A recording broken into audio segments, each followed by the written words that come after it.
Iran के supreme leader ayatollah Khamenei ने फिर से हमारी कंट्री पे एक नेगेटिव रिमार्क किया है। उन्होंने पॉइंट आउट किया है कि हमारी कंट्री की माइनॉरिटीज डेंजर में है, हमारी कंट्री की माइनॉरिटी सेफ नहीं है और उनके साथ ठीक व्यवहार नहीं होता है। ऐसा पहली बार नहीं हुआ कि उन्होंने ऐसा रिमार्क हमारी कंट्री पे किया है। उन्होंने जब आर्टिकल 370 एब्रोगेट किया जा रहा था, यानी कि कश्मीर से जब धारा 370 हटाई जा रही थी, तब भी उनका जो अप्रोच था वो सेम था। उन्होंने बिना जाने माने कुछ भी किए बस एक टिप्पणी कर दी, एक ट्वीट कर दी, जिसकी वजह से हमको पिछली बार भी काफी सारे इंटरनल कॉन्फ्लिक्ट्स का सामना करना पड़ा था। क्योंकि ऐसी चीजें जो एक्सटर्नल सोर्सेस से आती हैं, जो अदर देन कंट्री के लोग कहते हैं, उनका काफी गहरा इम्पैक्ट होता है। और इसीलिए आज मैं नंदिनी आपके साथ करंट अफेयर्स डिकोडेड के प्लेटफॉर्म के माध्यम से आज डिकोड करेंगे कि आखिरकार ये पर्टिकुलर जो सिनेरियो है वो इतना इम्पोर्टेंट क्यों है, इस रिमार्क की वैल्यू इतनी ज्यादा इम्पोर्टेंट क्यों है कि हमारी मिनिस्ट्री ने ही इसका डायरेक्ट रिप्लाई किया है। तो हम पूरा केस समझेंगे बिट बाय बिट और इसको डिकोड करेंगे। तो सबसे पहले समझते हैं कि कमेंट क्या था, रिमार्क क्या था। तो खामनी ने अपने ट्विटर या एक्स अकाउंट पर कमेंट किया था, ट्वीट किया था कि जो एनिमीज हैं इस्लाम के, जो दुश्मन है इस्लाम के, they try to make us indifferent with regard to shared identity as an Islamic Ummah. We cannot consider ourselves to be Muslims if we are oblivious to the suffering that a Muslim is enduring in Myanmar, Gaza, India और any other place. मतलब जो भी कोई दुर्व्यवहार हो रहा है एक कंट्री में हमारी कम्युनिटी के साथ और हम उसके बारे में कुछ नहीं कर पा रहे हैं, तो लालत है हमारे मुस्लिम होने पे। ये इस पूरे ट्वीट का क्रक्स है। माइनॉरिटी को बेसिकली पॉइंट आउट करते हुए म्यांमार, गाजा और इंडिया की उन्होंने ये कंपैरिजन किया है, जहाँ पे म्यांमार और गाजा में अगर हम देखें तो फिर भी कंडीशंस थोड़ा ऊपर नीचे है, लेकिन हमारी कंट्री में फिर भी बहुत ही स्टेबलाइज नोशन है। तो इसी ट्वीट या एक्स पोस्ट का रिप्लाई करते हुए हमारी मिनिस्ट्री ऑफ एक्सटर्नल अफेयर्स ने पोस्ट किया कि statement on unacceptable comment made by the Supreme Leader of Iran. We strongly deplore the comments made regarding minorities in India by the Supreme Leader of Iran. These are misinformed and unacceptable. Countries commenting on minorities are advised to look at their own record before making any observations about others. तो basically ministry ने बोला है कि पहले आप खुद पर ध्यान दीजिए, उसके बाद हम पे कमेंट कीजिए। हम जो भी कर रहे हैं एज अ कंट्री, हमारा जो भी आपके कमेंट है उसके साथ बैठते नहीं है, जो मेल मिलाप है वो नहीं बैठ रहा है। ये जो आप बोल रहे हैं वो हाईली अनएक्सेप्टेबल है और आप एक तरीके से मिस इन्फॉर्मेशन मतलब कि गलत सूचना को का प्रचार और प्रसार कर रहे हैं, का प्रमोशन कर रहे हैं। तो ये बेसिकली ट्वीट था हमारी मिनिस्ट्री ऑफ एक्सटर्नल अफेयर्स से।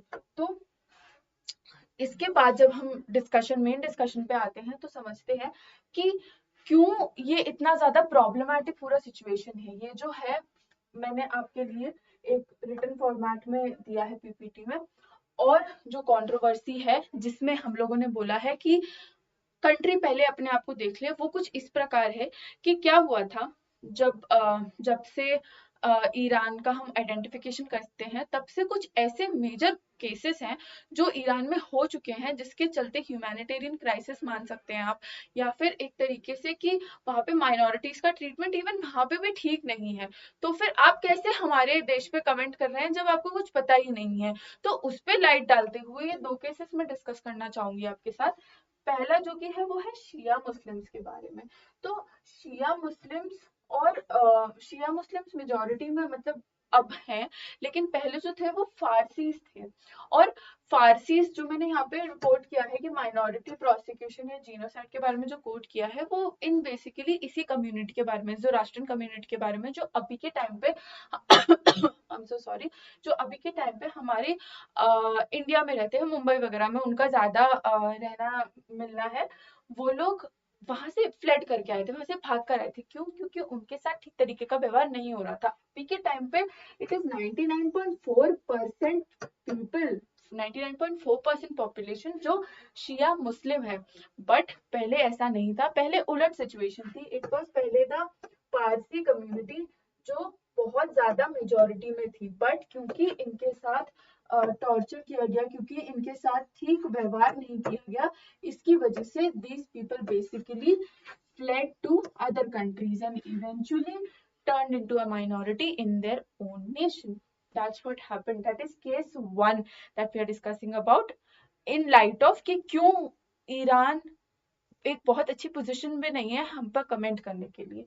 दूसरी चीज जो है वो है महसा अमीनी केस, जिसके चलते इस पर्टिकुलर केस के चलते आज भी कई सारी जो लड़कियां हैं, कई सारे जो लोग हैं, एनजीओज हैं, एनपीओज हैं, ऑर्गेनाइजेशन है, वो आज भी हंगर स्ट्राइक पर हैं। आज भी वो लोग महसा अमीनी के जो भी उसके साथ हुआ गलत, उसके अगेंस्ट खड़ी हैं, प्रोटेस्ट कर रही हैं। और एक्चुअल में क्या हुआ था, सो महसा अमीनी अपने ब्रदर को विजिट करने गई थी and she was not wearing हिजाब। Since she was not wearing hijab, she was caught hold of। वहां के जो लोकल पुलिसमैन है उन्होंने उनको पकड़ लिया एंड उनको पुलिस स्टेशन ले गए। She was taken into a police station and उनके साथ इंक्वायरी चालू की। ये तो जो बेसिक चीज है जो आंखों देखी है, उनके साथ जो लोग थे उनके साथ उन्होंने बताया। बट एक्चुअल में जब बाद में जब महसा अमीनी के बारे में खबर बाहर आई तो पता चला that she suffered an heart attack and she suffered a brain seizure all at the same time.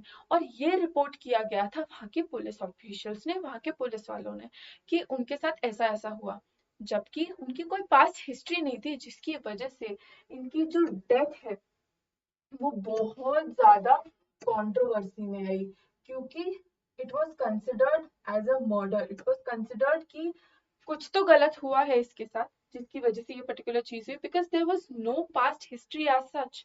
और दोनों मेजर चीजें, ब्रेन डेड आप डिक्लेयर कर रहे हैं, हार्ट अटैक आप बोल रहे हैं आ गया, दोनों मेजर चीजें एक साथ कैसे हो सकती हैं? इसी पर्टिकुलर एस्पेक्ट के चलते आज तक यहाँ पे फाइट्स हो रही हैं, यहाँ पे आज तक प्रोटेस्ट हो रहे हैं। And she was nothing but a 22-year-old। जब देखा गया, जब क्लैरिफिकेशंस ली गई, तो काफी सारे पुलिस ऑफिशियल्स ने आगे आके ये भी कहा कि हिजाब का नहीं होना मतलब आपका नेकेड होना, मतलब आपने अपने शरीर पे कोई कपड़े ही नहीं डाल रखे। तो जब इतने स्ट्रॉन्ग स्टेटमेंट्स एक कंट्री के लोगों के लिए ही बोले जा रहे हैं, तो ऐसी कंट्री के सुप्रीम लीडर्स का क्या राइट है कि वो हमारी कंट्री की माइनॉरिटीज पे कमेंट करे, जहां पर हमारी कंट्री की माइनॉरिटीज की काफी रिस्पेक्ट है और उनके राइट्स को प्रॉमिस करने के लिए, उनके राइट्स को समझने के लिए काफी सारी जो कॉन्स्टिट्यूशन है वो काफी सारी चीजें गारंटी करता है, काफी सारे स्पेशल प्रोविजंस हैं जो कॉन्स्टिट्यूशन में मेंशन है। तो ये जो थी वो थी पूरी कंट्रोवर्सी। अब थोड़ा सा अगर इंडिया ईरान रिलेशन के बारे में हम डिस्कस करते हैं, तो इंडिया ईरान के जो रिलेशन है वो काफी ज्यादा पुराने हैं। तो अगर इस पर्टिकुलर चीज को कंसिडर करें, जो हम हिस्टोरिकल टाइज की बात कर रहे हैं, तो ये आईवीसी यानी कि एंशियंट इंडिया की जब से बात हो रही है, तब से इस पर्टिकुलर रिलेशनशिप की बात हो रही है।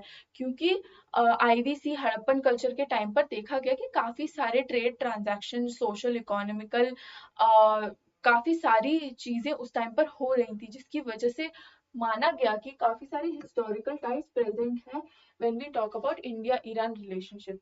उसके बाद आता है हमारा प्रेजेंट डे डेवलपमेंट्स। अगर हम प्रेजेंट डे डेवलपमेंट्स की बात करें, तो चाहबार पोर्ट अग्रीमेंट, जो अगेन ट्रेड को फैसिलिटेट करने के लिए है, क्योंकि ये डायरेक्टली बाईपास करता है किसको, ये डायरेक्टली बाईपास करता है पाकिस्तान को, और कमेंट करता है कि अब जो हमारी ट्रेड है जो अरेबियन सी के वाया हो रही थी वो काफी ज्यादा फैसिलिटेटेड रहेगी, जल्दी रहेगी। जो टाइम है वो कट जाएगा, मतलब टाइम है जो कम हो जाएगा, जो ट्रांसपोर्ट वगैरह के लिए यूज हो रहा था। जो कॉस्ट है, कॉस्ट कटिंग भी हो जाएगी। और इसी के चलते हमें कई सारे एडवांटेजेस होंगे, क्योंकि इवेंचुअली हम पैसे को बचा पाएंगे इस पर्टिकुलर एस्पेक्ट में, और हम काफी सारी चीजों को एक बहुत ही बेहतर इकोनॉमिक्स एस्पेक्ट में हम डील कर पाएंगे। उसके बाद हम तापी पाइपलाइन की बात करते हैं। Tapi pipeline is nothing but Turkmenistan, Afghanistan, Pakistan और इंडिया का एक पाइपलाइन, जो इन पर्टिकुलर गैस पाइपलाइन की बात करता है, जहाँ पे हम ऑब्वियसली गैस के आदान प्रदान की बात करते हैं, ताकि अगेन वो जो हमारे टाइज हैं उस पर फोकस कर पाए, हम अपने इकोनॉमिक्स पे काम कर पाए, हम अपने बायलेटरल रिलेशंस पे काम कर पाए। इसी वजह से काफी ज्यादा बैक एंड फोर्थ के बाद ये पर्टिकुलर डील जो थी वो साइन की गई Amit Turkmenistan, Afghanistan, Pakistan and India. This is something that should be remember. उसके बाद आता है नॉर्थ साउथ ट्रांजिट कॉरिडोर, जिसमें ट्रांसपोर्ट से लेके हमारे जो बाइंग सेलिंग मतलब इम्पोर्ट्स एक्सपोर्ट्स हैं वो, उसके साथ साथ जो हमारे रेलवे नेटवर्क्स हैं, रोड नेटवर्क्स हैं, उन सब की बात आती है। तो ट्रांसपोर्ट तो आप ऐसे समझ लीजिए कि एक लार्जर एस्पेक्ट हो गया।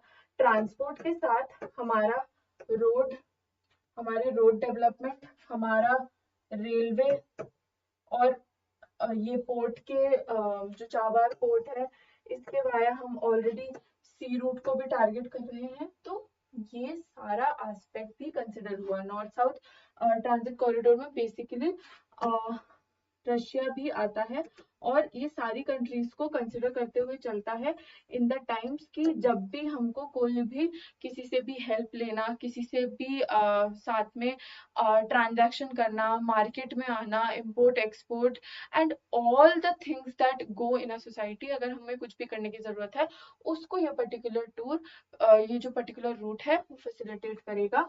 And that's why we speak about it, क्योंकि India is an integral member of this corridor as well. Then in perspective of polity and governance, it is very important कि हम understand करें कि हमारी country के जो माइनॉरिटी और constitutional provisions हैं वो कुछ इस प्रकार हैं, जैसा मैंने पहले भी कहा, वो कुछ इस प्रकार हैं कि वो इंश्योर करते हैं कि जो राइट्स हैं लोगों के, जो माइनॉरिटी में फॉल करते हैं, वो पूरी तरीके से प्रोटेक्टेड रहें। और जब वो प्रोटेक्टेड रहेंगे, इट इज ओनली देन कि जो कंट्री मैन है वो सेफ फील करेंगे, and that is happening in our country, and yet we are being called out. So this particular point is something that we can quote while we contest this argument जो Iran के supreme leader ने किया है।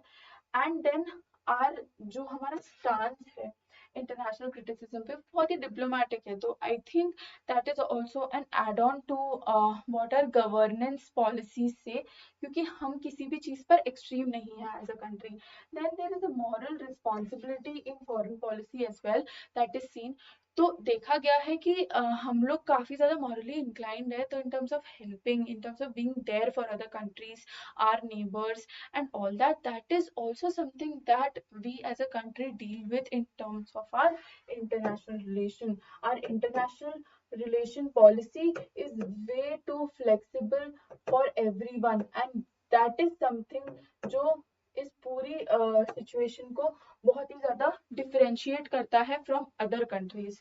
And relevance of solidarity versus non intervention, कि हर कोई हमारे जैसे कि ईरान के लीडर ने बिना कुछ जाने बूझे रिसर्च किए हमारे ऊपर कमेंट कर दिया। हम ऐसे नहीं हैं, हम बिना रिसर्च के, बिना सोचे समझे किसी भी चीज में इंटरवीन नहीं करते। हम वैसे तो अपने अकेले चलते हैं, अपने डेवलपमेंट का काम करते हैं, but at the same time we also consider कि जो हमारे साथ के नेशंस हैं उनका भी कुछ बुरा ना हो, एंड हम उनके साथ कोलैबोरेटिवली ग्रो करें, क्योंकि growth is the idea. Growth पूरे टाइम पर ही आइडिया रहता है, और सिर्फ यही एक पर्टिकुलर चीज है जिसपे India as a country focus करता है। तो दैट इज इट जो हमारे डिस्कशन के बारे में था। ये जो पूरी कहानी थी वो इसीलिए थी क्योंकि हमें अपनी कंट्री की गवर्नेंस को समझना होगा, हमें जानना होगा कि हमारे इंटरनेशनल रिलेशन की पॉलिसी क्या है, क्यों फॉल आउट्स हो रहे हैं, क्या जो डेवलपमेंट्स आ रहे हैं वो हो रहे हैं, जो पॉलिसी मेकिंग में चेंज हो रहे हैं वो क्यों हो रहे हैं, और उस सब के लिए एक पर्सपेक्टिव होना बहुत ज्यादा जरूरी है, जिसके लिए एक होलिस्टिक अंडरस्टैंडिंग बहुत ज्यादा जरूरी है। एंड इस पर्टिकुलर केस को आज करंट अफेयर्स डिकोडेड पर मैंने इसीलिए उठाया ताकि वो जो अंडरस्टैंडिंग है एक पर्सपेक्टिव से, जो थोड़ा सा political and governance in nature है, वो हम समझ पाए। क्योंकि स्टांस को हम अगर जियोपॉलिटिक्स एंगल से देखें तो वो ऑफ कोर्स एक बहुत ही डिफरेंट एस्पेक्ट हो जाती है, but at the same time हम अगर उसको एक इंडिविजुअल नेशन का क्या इम्पैक्ट है उसके ऊपर उस स्टांस से देखें तो अगेन उसका एक पर्सपेक्टिव अलग है।